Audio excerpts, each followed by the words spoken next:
নিশ্চয় আল্লাহর নিকট একমাত্র দিন হচ্ছে দিন আল ইসলাম।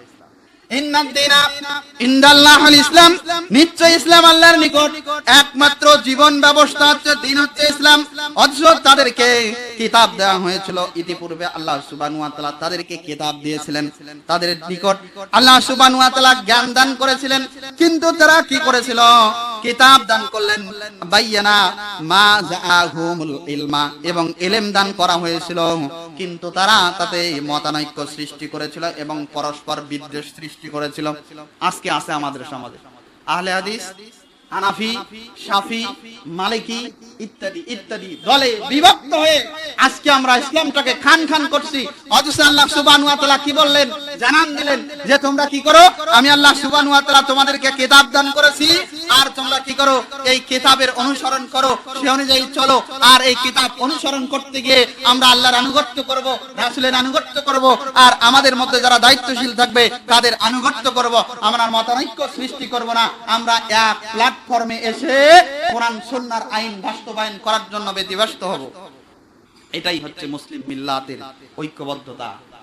আমরা যদি ঐক্য থাকতে পারতাম তাহলে দুনিয়ার বুকে শুধু বাংলাদেশ নয়, সারা বিশ্বব্যাপী আলেমরা, সাধারণ মুসলিমরা যেভাবে নির্যাতিত হচ্ছে এভাবে নির্যাতন হতে হতো না। সম্মানিত, 2 নম্বর হচ্ছে পারস্পরিক মতানৈক্য ধ্বংসের কারণ। পারস্পরিক মতানৈক্য ধ্বংসের কারণ। আমাকে বলা হয় সেটা কি মুতাজিলা। কোরআন থেকে কথা বললে যদি মুতাজিলা হয়, হাদিস থেকে কথা বললে যদি আহলে হাদিস হয়, তাহলে কোথা থেকে কথা বলবে? যারা ব্রিটিশরা যে সকল ইতিহাস কোন এক সপ্তাহে বলা হয়েছিল মন গড়া ইতিহাস আমাদেরকে শোনাতে আসিয়েন না। আমরা যখন পড়াশোনা করেছি তখন কাসরাতুল আরাবিয়া পড়েছি, ভারত উপমহাদেশ নয়। আমরা রাসূল করিম সাল্লাল্লাহু আলাইহি সাল্লামের জীবনের ইতিহাসগুলো আরবিতে পড়েছি, আমরা সেই ইতিহাস জানি, ভারত উপমহাদেশের ইতিহাসগুলো জানি। আর আমাদেরকে সস্তা ইতিহাস, শেখ মুজিবুর কি ছিল, জিয়াউর রহমান কি ছিল, এরপরে জামাতের তৎকালীন আমির সাইদ আবু জালা মওদুদি কি ছিল, সেই ইতিহাসগুলো আমাদেরকে শোনাতে আসিয়েন না। কারণ আমরা ইতিহাস সচক্ষে দেখেছি, যখন দেখেছি পড়েছি তখন মনে হয় যে ইতিহাসগুলো আমাদের সামনে সংগঠিত হচ্ছে। সম্মানিত, পারস্পরিক মতানৈক্য ধ্বংসের কারণ।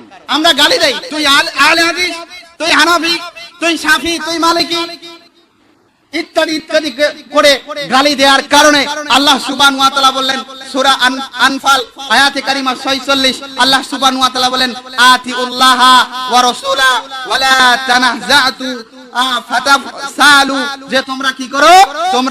তোমরা আল্লাহ এবং তার রাসূলের আনুগত্য করো এবং পরস্পর তোমরা মতানৈক্য ঝগড়া করো না, তাহলে তোমরা সাহস হারা হয়ে যাবে এবং তোমরা নিঃশেষ হয়ে যাবে, তোমাদের শক্তি নিঃশেষ হয়ে যাবে।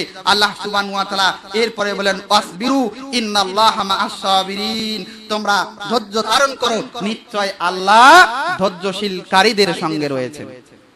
সম্মানিত উপস্থিতি, আমরা ধৈর্য ধারণ করেছি বিদায় আজ পর্যন্ত টিকে আছি। আমাদেরকে গালি দেয়, আলেমদেরকে গালি দেয়, পেট পালানোর জন্য ইমামতি করে। এটা গালি, এটা কটূক্তি, এটা আমাদের উপরে নির্যাতন, কথার দ্বারা নির্যাতন, এইটা কথার আঘাত দ্বারা আমাদেরকে নির্যাতন করা হচ্ছে। ইমামরা ইমামতি করে, আলেমরা মক্তব পড়ায়, আলেমরা মসজিদ চালায়, এগুলো হচ্ছে তাদের পেট পালানোর জন্য না। এই যে আমরা মতানৈক্য সৃষ্টি করছি, এইটার কারণে আজকে আমরা ধ্বংস। আমাদের উপরে অত্যাচার, আমাদের উপরে নির্যাতন, আমাদের উপরে জুলুম। যখনই আমরা মুসলমানরা এই মতানৈক্য সৃষ্টি করি, তখন ইহুদি নাসারারা আমাদেরকে ধ্বংস করার জন্য তারা কৌশল যে আয়ত্ত করে রেখেছে, সেই কৌশলগুলো আমাদের উপরে বাস্তবায়ন করে, আর আমরা ধ্বংসের দ্বার প্রান্তে পৌঁছে যাই, আর আমরা হতাশার শিকার হয়ে যাই, হাহাকার করি। অথচ আল্লাহ সুবহানাহু ওয়া তাআলা বলেছেন যারা মুমিন তাদের হতাশা হওয়ার কোনো সুযোগ এই জমিনের বুকে নাই।